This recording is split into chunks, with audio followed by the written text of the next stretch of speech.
जैसा कि आप थंबनेल में देख चुके होंगे, आज हम इस वीडियो में बात करेंगे भारतीय संविधान की प्रस्तावना के बारे में।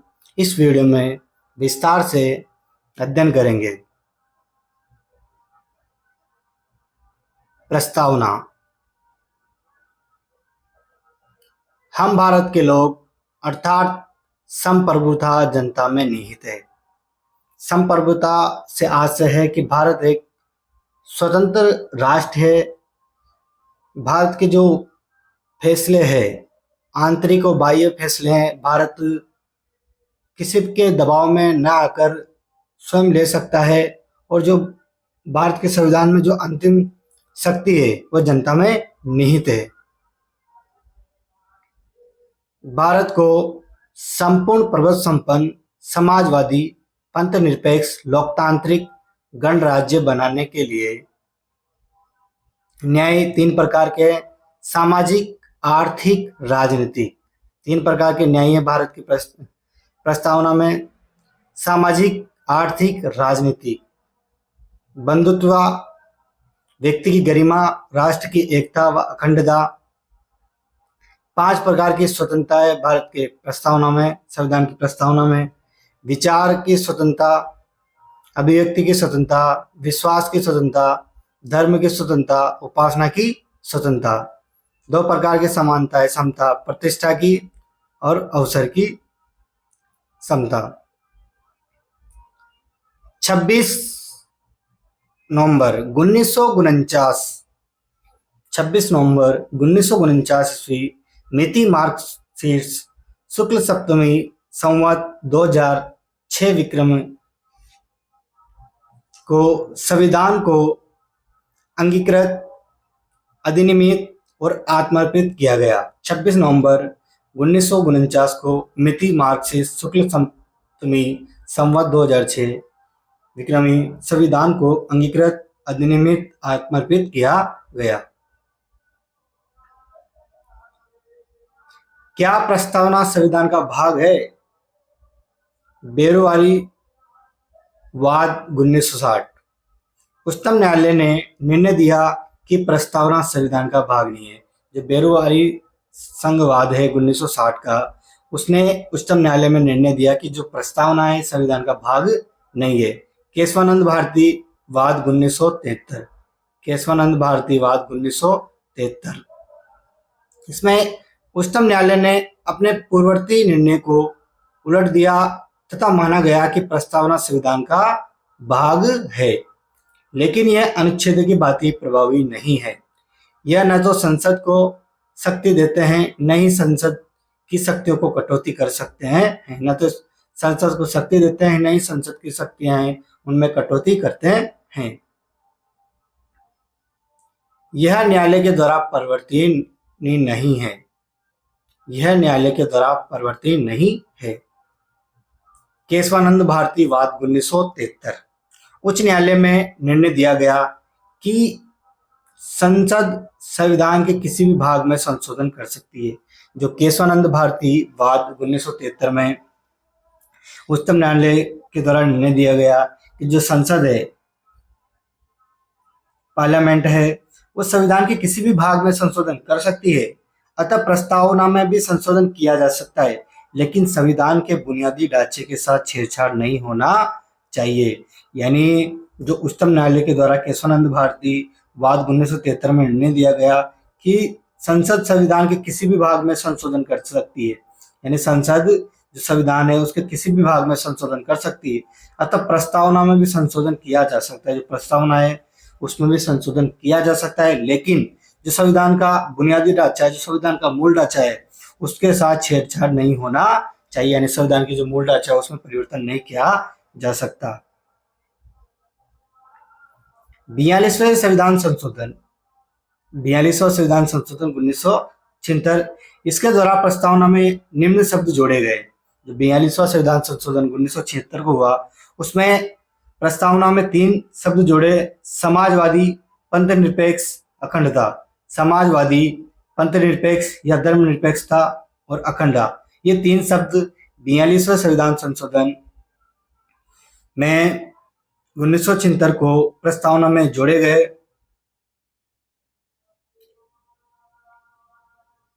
प्रस्तावना भारतीय संविधान का दर्शन है। जो प्रस्तावना है भारतीय संविधान का दर्शन है। संप्रभुता, संप्रभुता से तात्पर्य है किसी भी देश का पूर्णतः स्वतंत्र होना। यानी संप्रभुता सोनेटी शब्द का आशय है कि जो कोई भी देश है उसका पूर्णतः स्वतंत्र होना, वह अपने सारे निर्णय स्वयं लेता है। कोई भी देश पूर्णतः स्वतंत्र होना और जो अपने सारे निर्णय स्वयं लेता है, वह किसी भी प्रकार से प्रत्यक्ष या अप्रत्यक्ष, डायरेक्ट इनडायरेक्ट रूप से किसी अन्य देश के अधीन नहीं होता है। यानी संप्रभुता का अर्थ है कि कोई भी देश जो अपने निर्णय है वो स्वतंत्र लेता है, अपने निर्णय सारे स्वयं लेता है और किसी भी प्रकार के डायरेक्ट इनडायरेक्ट यानी प्रत्यक्ष अप्रत्यक्ष रूप से किसी भी देश के अधीन नहीं है। 26 जनवरी 1950 को भारत एक संप्रभु राष्ट्र यानी संपूर्ण प्रभु संपन्न बन गया। यानी 26 जनवरी 1950 को भारत एक संप्रभु राष्ट्र, संपूर्ण प्रभु संपन्न राष्ट्र बन गया। 15 अगस्त 1947 को भारत एक डोमिनेंट स्टेट था। जो 15 अगस्त 1947 तक भारत एक डोमिनेंट स्टेट बना। 15 अगस्त 1947 से पहले भारत ब्रिटेन का एक उपनिवेश था। 15 अगस्त 1947 से पहले भारत ब्रिटेन का एक उपनिवेश था और 15 अगस्त 1947 को भारत एक डोमिनेंट स्टेट बना। 15 अगस्त 1947 से 26 जनवरी 1950 तक भारत डोमिनेंट स्टेट था, क्योंकि भारत की जो शासन व्यवस्था है उसमें भारतीय स्वतंत्रता अधिनियम 1947 के प्रावधानों से संचालित हो रही थी। यानी जो भारत की जो शासन व्यवस्था है वो भारतीय स्वतंत्रता अधिनियम 1947 के प्रावधानों से संचालित हो रही थी। जैसे कि भारत शासन अधिनियम 1935, भारत शासन अधिनियम 1935 हमारा संविधान था, जिस समय संविधान बनकर तैयार नहीं हुआ था, तथा संविधान सभा ही हमारी विधायिका के रूप में कार्य करेगी। प्रिवी काउंसिल हमारा सर्वोच्च अपीलीय न्यायालय था। जो प्रिवी काउंसिल था वो हमारा सर्वोच्च अपीलीय न्यायालय था। पाकिस्तान 1956 तक डोमिनियन स्टेट रहा। जो पाकिस्तान है वो 1956 तक डोमिनियन स्टेट रहा। ऑस्ट्रेलिया, न्यूजीलैंड, कनाडा, इनका राष्ट्राध्यक्ष ब्रिटिश क्राउन है। जो ऑस्ट्रेलिया, न्यूजीलैंड और कनाडा, जिनका राष्ट्राध्यक्ष है, जो सर्वोच्च पद वाला व्यक्ति है, वो ब्रिटिश क्राउन है, ऑस्ट्रेलिया, न्यूजीलैंड, कनाडा का। इसलिए कुछ लोगों को मानना है कि अभी भी डोमिनेंट स्टेट है। समाजवाद, भारत एक समाजवादी देश है। भारत एक समाजवादी देश है। हमारा समाजवाद साम्यवाद नहीं है। भारत एक समाजवादी देश है। हमारा समाजवाद साम्यवादी नहीं है, क्योंकि यह हिंसक क्रांति का समर्थन नहीं करता, बल्कि लोकतंत्र में विश्वास करता है। जो भारत एक समाजवादी देश है। हमारा जो समाजवाद है साम्यवाद नहीं है, क्योंकि यह हिंसक क्रांति का समर्थक नहीं करता, बल्कि जो लोकतंत्र है उसमें विश्वास करता है। व्यक्ति की संपत्ति को मान्यता देता है। जो व्यक्ति है उसकी संपत्ति को मान्यता देता है तथा संसाधनों के न्यायपूर्ण वितरण की बात करता है। जो संसाधन है उनके वितरण की न्यायपूर्ण बात करता है। संसाधनों के अहितकारी संकेंद्रीकरण का विरोध करता है। जो संसाधनों के अहितकारी संकेंद्रण का विरोध करता है तथा सभी लोगों की बुनियादी आवश्यकता की पूर्ति पर बल देता है। गरीबों व कमजोरों को विशेष संरक्षण देने का समर्थन करता है। जो गरीब है वह कमजोर को जो गरीब व कमजोर को विशेष संरक्षण देने का समर्थन करता है। हमारा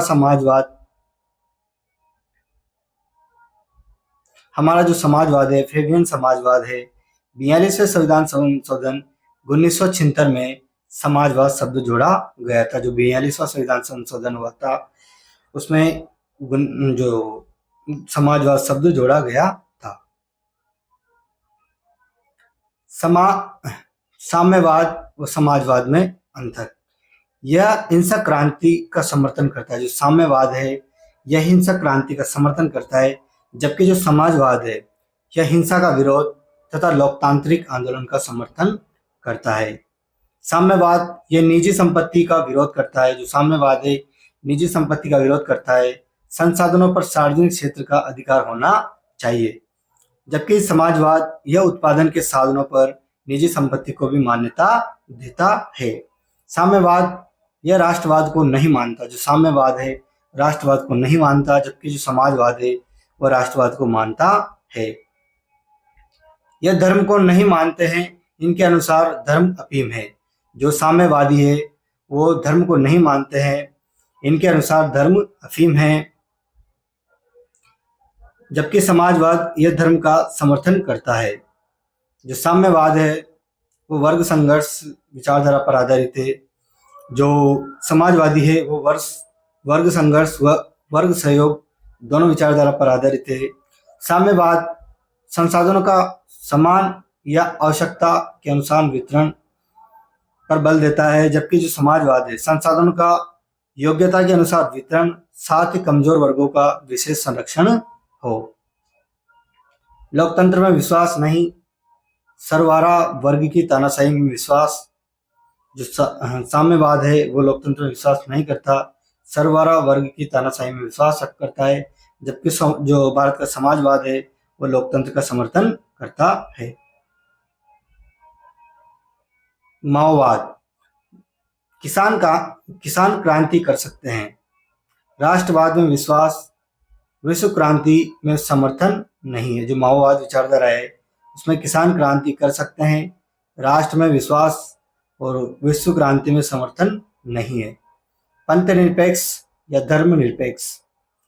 भारत एक पंथ निरपेक्ष देश है, यानी जो भारत है एक सेकुलर राज्य है, यानी सेकुलरिज्म कंट्री है। भारत एक पंथ निरपेक्ष देश है क्योंकि भारत का कोई राष्ट्रीय धर्म नहीं है। जो भारत है उसका कोई राष्ट्रीय धर्म नहीं है। धर्म के आधार पर किसी प्रकार का भेदभाव नहीं किया जा सकता। यानी जो भारत में पंथ निरपेक्षता है, सेकुलरिज्म शब्द है, इसमें भारत एक पंथ निरपेक्ष देश है क्योंकि भारत का कोई राष्ट्रीय धर्म नहीं है। धर्म के आधार पर किसी भी प्रकार का कोई भेदभाव नहीं किया जाता है। यहाँ विधि का शासन है। जो यहाँ पर विधि का शासन है तथा विधि के समक्ष सभी समान है। जहाँ भारत में यहाँ पर विधि यानी लोक कानून का शासन है तथा विधि लोक के समक्ष सभी समान है। लोक नियोजन में सभी को समान अवसर दिए जाते हैं। धर्म के आधार पर किसी को वंचित नहीं किया जा सकता। धार्मिक स्वतंत्रता मूल अधिकार है। राज्य धर्म के आधार पर कोई कर नहीं लगाता है। राज्य धर्म के आधार पर कोई कर नहीं लगाता है। सभी नागरिकों को वाक एवं अभिव्यक्ति की स्वतंत्रता है, यानी सभी नागरिकों को बोलने का अधिकार है। वाक एवं अभिव्यक्ति की स्वतंत्रता है। लेकिन भारतीय पंथ निरपेक्षता पाश्चात्य पंथ निरपेक्षता से अलग है। जो भारत की पंथ निरपेक्षता धर्म निरपेक्षता है वो पाश्चात्य पंथ निरपेक्षता से अलग है, क्योंकि दोनों जगह पर अलग अलग कारणों से पंथ निरपेक्षता को अपनाया गया। जो पाश्चात्य जगत ने पुनर्जागरण, धर्म सुधार आंदोलन व प्रबंधन के कारण पंथ निरपेक्षता को अपनाया, जिसमें यह माना गया कि धर्म आस्था का विषय है। इसमें तार्किकता को अधिक महत्व नहीं दिया जाता है, इसलिए प्राय इसमें अंधविश्वास जन्म लेते हैं। इसलिए राज्य विधि निर्माण के समय धार्मिक विश्वासों और मान्यता को अधिक महत्व नहीं देगा, बल्कि वैधानिक दृष्टिकोण, मानवतावाद व उपयोगितावाद का आधार बनाकर विधि निर्माण करेगा। धर्म प्रत्येक व्यक्ति का व्यक्तिगत विषय होना चाहिए। जो धर्म है, रिलीजन है, वह प्रत्येक व्यक्ति का व्यक्तिगत विषय होना चाहिए। अतः पाश्चात्य पंथ निरपेक्षता के अनुसार धर्म को राज्य से पूर्णतः पृथक कर दिया जाना चाहिए। भारतीय पंथ निरपेक्षता में धर्म को राज्य से पूर्णतः पृथक नहीं किया गया। जो भारतीय पंथ निरपेक्षता है इसमें धर्म को राज्य से पूर्णतः पृथक नहीं किया गया। हमारी पंथ निरपेक्षता में सर्वधर्म भाव है, अर्थात राज्य सभी धर्मों के साथ समान व्यवहार करेगा तथा सभी धर्मों को समान संरक्षण देगा। क्योंकि भारत में सभी धर्मों के लोग रहते हैं, इसलिए भारत ने इस पंथ निरपेक्षता को अपनाया है। अल्पसंख्यकों के साथ किसी भी प्रकार का भेदभाव न हो, इसलिए हमने पंथ निरपेक्षता को अपनाया है। पंथ निरपेक्षता से विचलित करने वाली विशेषता, जो पंथ निरपेक्षता है, जो उससे विचलित करने वाली विशेषता है, राज्य धार्मिक पहचान को मान्यता देता है। जो राज्य धार्मिक पहचान को मान्यता देता है, अल्पसंख्यक वर्ग का दर्जा दिया जाता है, धार्मिक मान्यताओं के आधार पर अलग अलग धार्मिक संहिता है, राज्य धार्मिक कार्यक्रमों का आयोजन करता है, धार्मिक कार्यों के लिए सब्सिडी दी जाती है। धर्म शब्द का अर्थ है कर्तव्य पालन, न कि संप्रदाय से। धर्म शब्द है उसका अर्थ है कर्तव्य पालन, न कि संप्रदाय से है। अतः रिलीजन शब्द का सही हिंदी अनुवाद पंथ है, न कि धर्म। धर्म शब्द का अर्थ कर्तव्य पालन, न कि संप्रदाय से है। अतः रिलीजन शब्द का सही हिंदी अनुवाद है पंथ है, न कि धर्म। इसलिए सेकुलरिज्म का हिंदी अनुवाद पंथ निरपेक्षता होगा। जो सेकुलरिज्म है उसका हिंदी अनुवाद पंथ निरपेक्षता होगा। लोकतंत्र, जनता के द्वारा जनता के लिए शासन लोकतंत्र कहलाता है। जनता के द्वारा तथा जनता के लिए शासन लोकतंत्र कहलाता है। लोकतंत्र दो प्रकार का होता है। जो लोकतंत्र है दो प्रकार का होता है, प्रत्यक्ष लोकतंत्र, डायरेक्ट, अप्रत्यक्ष लोकतंत्र, इनडायरेक्ट। प्रत्यक्ष लोकतंत्र, यदि शासन में जनता की प्रत्यक्ष भागीदारी हो, प्रत्यक्ष लोकतंत्र के अंदर यदि शासन में जनता की प्रत्यक्ष भागीदारी हो, अर्थात विधि निर्माण में यानी कानून निर्माण में तथा उसके क्रियान्वयन में जनता भाग लेती हो, तो प्रत्यक्ष लोकतंत्र के निम्न रूप हो सकते हैं। रेफरेंडम परिपरीक्षा, जनता से ली गई राय जिसको लागू करना कानूनी रूप से बाध्यकारी होता है। सामान्यतः विदेश नीति से संबंधित मामलों में रेफरेंडम का प्रयोग किया जाता है। रेफरेंडम परिपरीक्षा, इसमें जनता से ली गई राय जिसको लागू करना कानूनी रूप से बाध्यकारी होता है। सामान्यतः विदेश नीति, फॉरेन पॉलिसी से संबंधित जो मामले होते हैं उसमें रेफरेंडम का प्रयोग किया जाता है।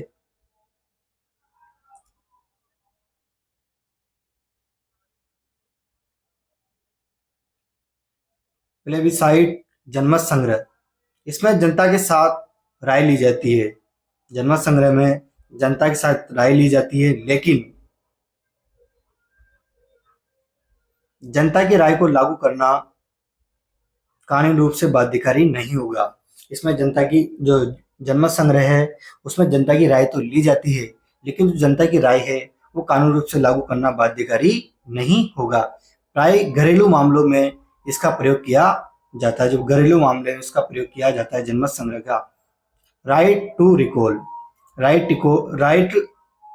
रिकॉल, इसके तहत जनता अपने निर्वाचित प्रतिनिधियों को अपना कार्यकाल पूरा होने से पहले वापस बुला सकती है।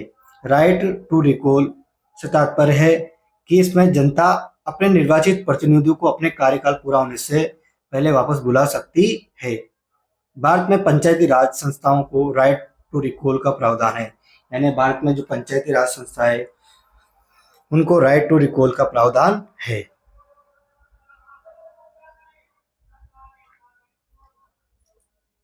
इनिशिएटिव, पहल करना, यदि जनता विधि निर्माण की पहल करे, यदि जनता जो विधि निर्माण कानून निर्माण की पहल करे, यदि एक निश्चित संख्या में जनता किसी प्रस्ताव पर हस्ताक्षर करती है, यदि एक निश्चित संख्या में जनता किसी प्रस्ताव पर हस्ताक्षर करती है तो उसे विधि बनाने के लिए विधेयिका में पेश करना अनिवार्य होगा। प्रत्यक्ष लोकतंत्र छोटे देशों में संभव है। जो प्रत्यक्ष लोकतंत्र है, डायरेक्ट लोकतंत्र है, वह छोटे देशों में संभव है। भारत जैसे देश में प्रत्यक्ष लोकतंत्र संभव नहीं है, क्योंकि जनसंख्या अधिक है, अत्यधिक भौगोलिक क्षेत्र, संचार के साधनों की कमी, जनता में शिक्षा व राजनीतिक जागरूकता की कमी के कारण संभव नहीं है। जो अप्रत्यक्ष लोकतंत्र है, इनडायरेक्ट लोकतंत्र है, यदि जनता की अप्रत्यक्ष रूप से शासन में भागीदारी हो, अर्थात जनता अपने प्रतिनिधियों को निर्वाचित करती है तथा ये जनता के प्रतिनिधि विधायिका व कार्यपालिका के रूप में कार्य करते हैं, इस प्रकार के लोकतंत्र को अप्रत्यक्ष लोकतंत्र कहते हैं। जो इस प्रकार का लोकतंत्र है वह अप्रत्यक्ष लोकतंत्र कहलाता है। अप्रत्यक्ष लोकतंत्र के अनेक रूप है। जो अप्रत्यक्ष लोकतंत्र है उसके अनेक रूप है। संसदीय शासन व्यवस्था, जो संसदीय शासन व्यवस्था है भारत ने ब्रिटेन से ली है। जो संसदीय शासन व्यवस्था है भारत ने ब्रिटेन से ली है और भारत और ब्रिटेन में संसदीय शासन व्यवस्था है।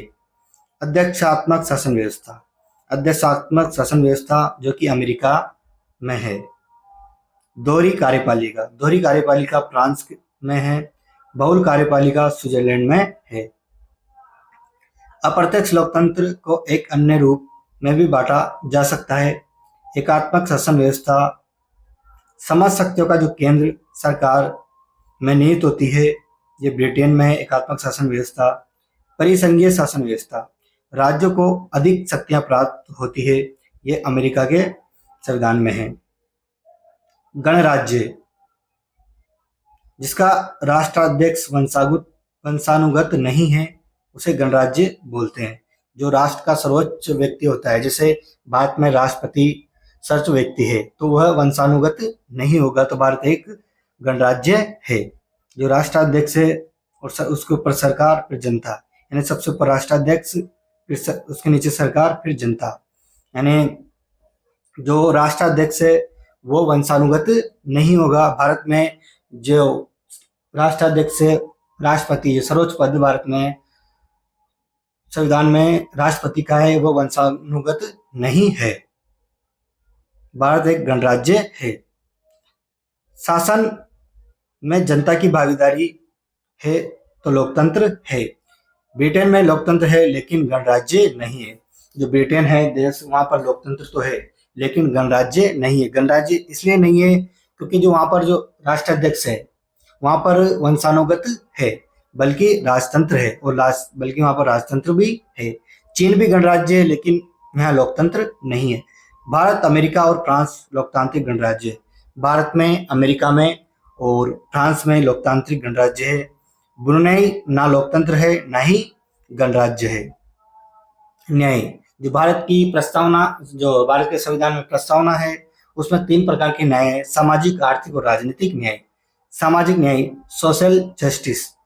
सामाजिक न्याय का अर्थ है हर व्यक्ति के साथ जाति, धर्म, लिंग के आधार पर बिना भेदभाव किए समान व्यवहार करना, इसका मतलब है। यानी सामाजिक न्याय का अर्थ है हर व्यक्ति के साथ जाति, धर्म, लिंग के आधार पर बिना भेदभाव किए समान व्यवहार करना, इसका मतलब है समाज में किसी वर्ग विशेष के साथ विशेषाधिकारों की अनुपस्थिति और एससी व एसटी व ओबीसी महिलाओं की स्थिति में सुधार। आर्थिक न्याय, आर्थिक कारणों के आधार पर भी किसी व्यक्ति के साथ भेदभाव नहीं किया जाएगा। इसमें संपदा, आय व तथा संपत्ति की असमानता की दूर करना भी शामिल है। सामाजिक न्याय और आर्थिक न्याय का मिला-जुला रूप अनुपाती न्याय को परिलक्षित करता है। जो सामाजिक न्याय व आर्थिक न्याय का जो मिला-जुला रूप है अनुपाती न्याय को परिलक्षित करता है। राजनीतिक न्याय, इसका अर्थ यह है कि हर व्यक्ति को समान राजनीतिक अधिकार प्राप्त होंगे, चाहे वो राजनीतिक दफ्तरों में प्रवेश की बात हो अथवा अपनी बात सरकार को पहुंचाने का अधिकार हो। प्रस्तावना की आलोचना है, जो प्रस्तावना है उसकी आलोचना है। प्रस्तावना मौलिक नहीं है। जो प्रस्तावना है वो मौलिक नहीं है क्योंकि इसकी प्रथम लाइन अमेरिका से ली गई है। जो प्रस्तावना है वो मौलिक नहीं है क्योंकि जो इसकी प्रथम लाइन अमेरिका से ली गई है। यानी जो प्रस्तावना का जो प्रस्तावना है वह अमेरिका के संविधान से ली गई है, जबकि जो प्रस्तावना की जो लैंग्वेज है वो ऑस्ट्रेलिया के संविधान से ली गई है तथा शेष भाग ऑस्ट्रेलिया से लिया गया है। प्रस्तावना अनुच्छेद की तरह प्रभावी नहीं है।